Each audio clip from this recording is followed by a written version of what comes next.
Genesis chapter 2. Thus the heavens and the earth were completed in all their vast array. By the seventh day God had finished the work he had been doing. So on the seventh day he rested from all his work.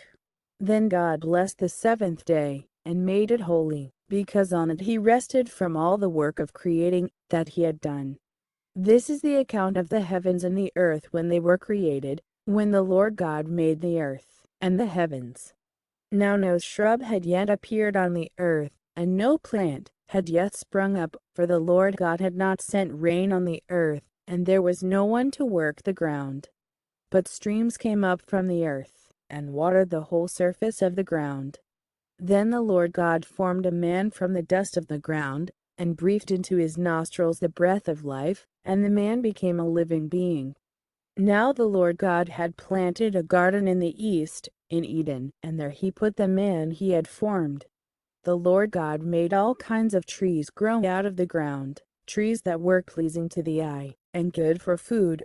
In the middle of the garden were the tree of life, and the tree of the knowledge of good and evil. A river watering the garden flowed from Eden. From there, it was separated into 4 headwaters. The name of the first is the Pishon.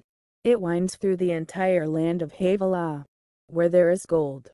The name of the second river is the Gihon. It winds through the entire land of Cush. The name of the third river is the Tigris. It runs along the east side of Ashur. And the fourth river is the Euphrates. The Lord God took the man and put him in the Garden of Eden, to work it and take care of it. And the Lord God commanded the man, "You are free to eat from any tree in the garden, but you must not eat from the tree of the knowledge of good and evil, for when you eat from it you will certainly die."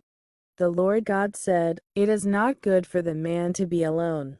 I will make a helper suitable for him." Now the Lord God had formed out of the ground all the wild animals and all the birds in the sky. He brought them to the man to see what he would name them, and whatever the man called each living creature, that was its name. So the man gave names to all the livestock, the birds in the sky, and all the wild animals. But for Adam no suitable helper was found. So the Lord God caused the man to fall into a deep sleep, and while he was sleeping, he took one of the man's ribs, and then closed up the place with flesh. Then the Lord God made a woman from the rib he had taken out of the man, and he brought her to the man.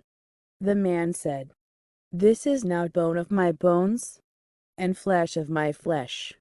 She shall be called woman, for she was taken out of man. That is why a man leaves his father and mother and is united to his wife, and they become one flesh." Adam and his wife were both naked, and they felt no shame. This is the end of Genesis chapter 2. For the next chapter, make sure to subscribe the channel and stay tuned.